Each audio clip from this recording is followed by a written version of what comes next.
जय हिंद साथियों, स्वागत है आपका आपके ही यूट्यूब चैनल अमृता क्लासेस में। हम लोग UPSI, Uttar Pradesh police constable और अन्य प्रतियोगी एग्ज़ाम के लिए महत्वपूर्ण एक सब्जेक्ट मैथमेटिक्स पढ़ रहे थे। मैथमेटिक्स में हम लोग पढ़ रहे थे नंबर सिस्टम के इससे पहले कई सारे रूल हम लोग पढ़ चुके हैं। आज इससे आगे के कुछ नियम आज हम लोग पढ़ेंगे। तो शुरू करते हैं क्लास। तो सबसे पहला जो रूल है, हम लोगों ने शेषफल ज्ञात करना पढ़ा था, उसमें कुछ रूल छूट गया है। सबसे पहले उसी से स्टार्ट करते हैं। यानी सबसे पहला जो रूल होगा शेषफल ज्ञात करना। हम लोग पढ़ रहे थे शेषफल ज्ञात करना, और शेषफल ज्ञात करने में कुछ रूल और है जिसे आप देख लीजिए। जैसे अगर दिया हो a+1 to the power n divided by a, अगर इस तरह का कोई कंडीशन दिया हो तो इसमें जो शेषफल होगा हमेशा क्या होगा, शेषफल, इसका जो शेषफल होगा हमेशा 1 होगा। जैसे एग्जांपल देख लीजिए, जैसे a का मतलब आप समझ लीजिए 4 ले लीजिए, छोटी सी संख्या से ही देखते हैं एग्जांपल। अगर 1 की जगह हमने a ऊपर भी रखा 4 प्लस 1 कितना हो जाएगा 5। अब 5 की पावर n हम कुछ भी रख दें, 5 की पावर हम 10 रख दे रहे हैं, ठीक है। अब देखिए 4 से अगर हम 5 को भाग देंगे तो हमें शेषफल क्या मिलेगा 1। अब 1 की पावर अगर 10 है तो 1 की पावर चाहे 10 हो, चाहे 1000 हो, चाहे लाख हो, हमेशा क्या होगा 1 ही होगा। तो इसका शेषफल हमेशा क्या मिलेगा 1। यानी कि नीचे संख्या एक छोटी हो तो वो हमेशा शेषफल क्या मिलेगा 1। अब अगली जो कंडीशन दे दी गई है वो है a⁴ n divided bye a+1। अब इस कंडीशन में शेषफल क्या होगा, अगर देखिए n बराबर है कोई सम संख्या, n बराबर सम संख्या हो,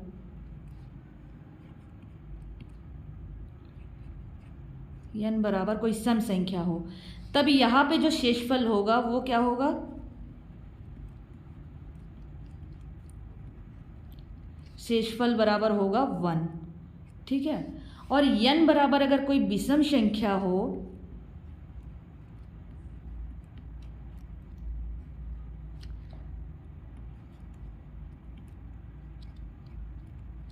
n बराबर कोई विषम संख्या हो तो शेषफल क्या हो जाएगा, शेषफल यहाँ पे हो जाएगा n, ठीक है। सॉरी, जो शेषफल हो जाएगा क्या हो जाएगा a। जैसे आप एग्जांपल आप देख लीजिए, जैसे ऊपर है 5 की पावर 4 डिवाइडेड बाय 6 कैसे, देखिए a बराबर 5 रख दिया, 5 की पावर हमने रख दिया क्या 4, और 6 कैसे, a की जगह पे 5 + 1, ठीक है, तो कितना आया 6। अब 5 × 5 × 5 अगर हम करके देखते हैं, 5 × 5 × 5 × 5 डिवाइडेड बाय 6, 25 को अगर 6 से हम भाग देंगे तो 6 से भाग देने पर क्या आएगा 6 चौक 24, यानी कि जो शेषफल आएगा यहाँ पे क्या आएगा 1। इसी तरह 25 5 × 5 बराबर 25, और 6 से अगर 25 को हम भाग देंगे तो क्या आएगा 6 चौक 24, शेषफल आएगा 1। तो यहाँ पे 1 × 1/6, यानी कि जो शेषफल आया कितना आया, वो आया हमारा 1 आया। अगर यहाँ पे n कितना है सम संख्या, अगर n सम संख्या है तो क्या होगा शेषफल 1। इसी तरह अगर हमारे पास 5 टू द पावर ऑफ 5/6 हो, ठीक है, तो क्या करेंगे, 5 की पावर 5 मतलब 5 × 5 × 5 × 5 × 5 डिवाइडेड बाय 6। अब देखिए ये 5 ऊपर के, ये 5 और ये 5 कितना हो गया 25।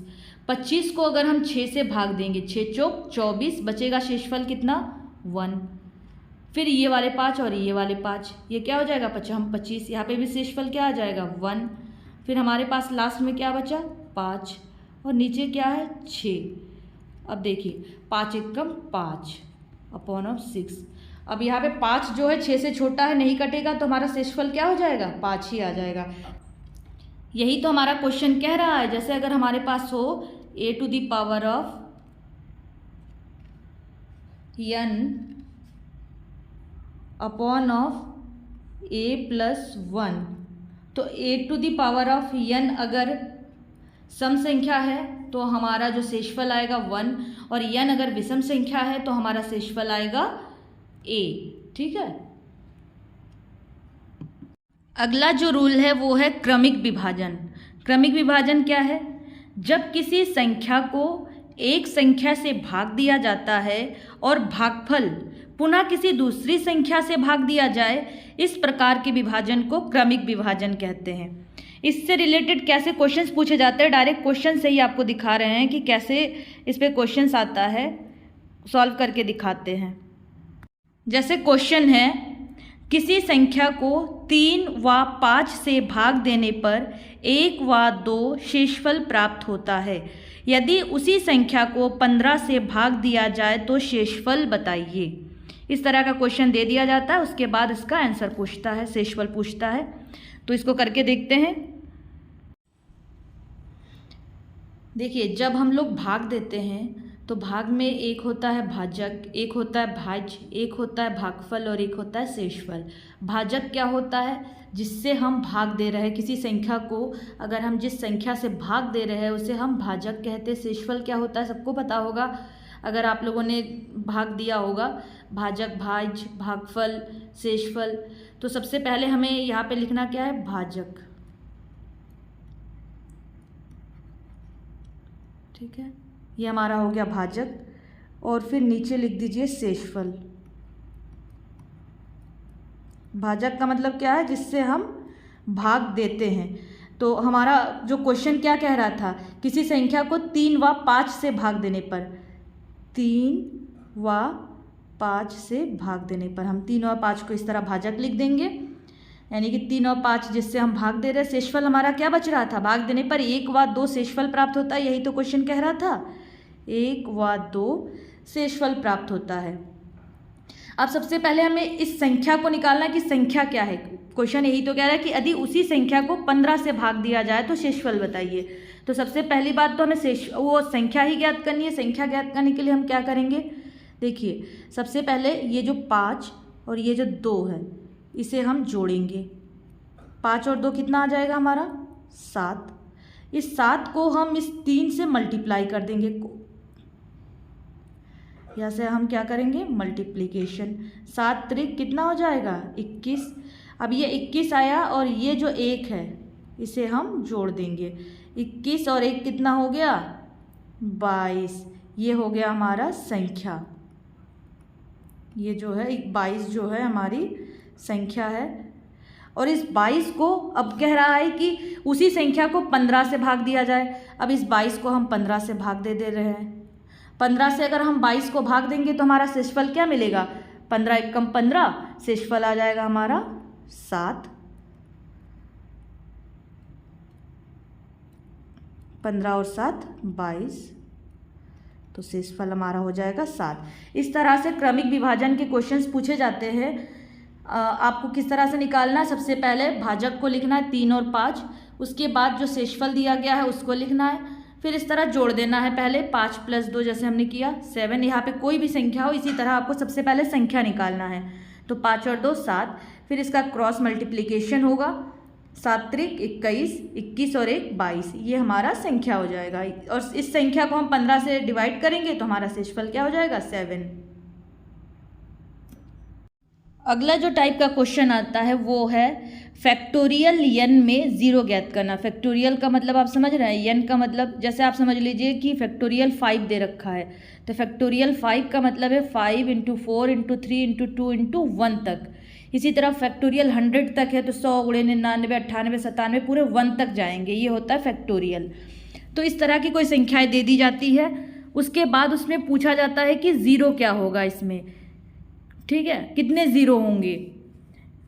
तो इस तरह के क्वेश्चन कैसे सॉल्व करेंगे, आपके सामने कोई फैक्टोरियल दे दिया जाएगा, उसके बाद उसका आपको ज़ीरो पूछेगा कि इसमें कितने ज़ीरो होंगे। तो देखिए जैसे फैक्टोरियल n तक हमारे सामने दे दिया गया है, तो सबसे पहले हम क्या लिखेंगे उसको, इसमें सबसे पहले हम लिखेंगे n/5, n चाहे कोई भी संख्या दे दी गई हो, n/5 प्लस n/5 का होल स्क्वायर प्लस n/5 का क्यूब प्लस डॉट डॉट जहाँ तक भी ये जाए, जब तक कि ये 5 का क्यूब करने के बाद ये या 5 की पावर 4 करने के बाद ये जो ऊपर वाली जो n है ये छोटी ना हो जाए, तब तक के लिए हमें ये करना होगा। जैसे आप देखिए, जैसे हमें दे दिया गया है फैक्टोरियल 100 में कितने ज़ीरो होंगे। फैक्टोरियल 100 का मतलब होगा 100 गुणे 99 गुणे 98 गुणे 97। अब क्या पूरे इतने सारे हम गुणा करके तब निकालेंगे ज़ीरो, इस तरह से नहीं करना है, इसी रूल पे हम रखेंगे। तो क्या हो जाएगा 100/5 प्लस 100/5 का होल स्क्वायर प्लस, अब देखिए 55 प्लस 100/5 का क्यूब जब करने जाएंगे 55 पंचे 125 बड़ा हो जा रहा है 100 से, इसलिए हम 125 तक नहीं लेंगे, सिर्फ और सिर्फ 25 तक ही लेंगे। तो क्या हो जाएगा 100/5 बराबर क्या आ जाएगा 20 पंचे 100 20 प्लस 55 100/25 बराबर 4 हो जाएगा। तो टोटल हमारे पास कितने ज़ीरो हो जाएंगे, टोटल 24। कुछ क्वेश्चंस औसत से पूछे जाते हैं। औसत से जो क्वेश्चंस पूछे जाते हैं वो है कि जैसे n प्राकृतिक संख्याओं का औसत क्या होगा, इसी तरह से कई बार औसत से क्वेश्चंस पूछे जाते हैं। देखिए औसत का जो फॉर्मूला होता है वो है कि कुल संख्याओं का योग अपॉन ऑफ कुल संख्या, ये है औसत का नियम। लेकिन कुछ शॉर्टकट आप लोग याद रखिए, जैसे इसमें जो पूछा जाता है नंबर सिस्टम में जो औसत के क्वेश्चंस पूछे जाते हैं वो है, सबसे पहला जो क्वेश्चंस पूछा जाता है नंबर सिस्टम में वो इस टाइप के पूछे जाते हैं कि प्रथम n क्रमागत संख्याओं का औसत। तो इसमें सभी संख्याओं का योग अपॉन ऑफ कुल संख्या करेंगे, लेकिन हम डायरेक्ट शॉर्टकट से क्या करेंगे इसको n+1/2। n क्या है, संख्या मतलब कितनी संख्याएं हैं, ठीक है, कुल संख्या जो है n है, n+1/2 अगर कर दिया तो हमें इससे n प्राकृतिक संख्याओं का औसत मिल जाएगा। जैसे अगर हमें पूछा गया, हमसे क्वेश्चंस पूछा गया कि प्रथम 50 क्रमागत संख्याओं का औसत क्या होगा, तो हम डायरेक्ट क्या करेंगे 50 + 1/2 बराबर कितना हो जाएगा 25.2, ये हो जाएगा इसका आंसर। इसी तरह दूसरा जो फॉर्मूला है वो भी आप लोग याद रखिए कि प्रथम n क्रमागत सम संख्याओं का औसत क्या हो जाएगा n+1। जैसे अगर पूछा गया कि n क्रमागत सम संख्याओं का औसत क्या होगा, तो आप डायरेक्ट क्या लिखेंगे, जो संख्याओं की कुल संख्या है वो है n+1। इसी तरह प्रथम n क्रमागत विषम संख्याओं का औसत क्या हो जाएगा, सिर्फ n। इस तरह से औसत के क्वेश्चन सॉल्व करने हैं। आगे इस पे बेस्ड क्वेश्चंस करेंगे। आज के लिए बस इतना ही। Thank you. जय हिंद।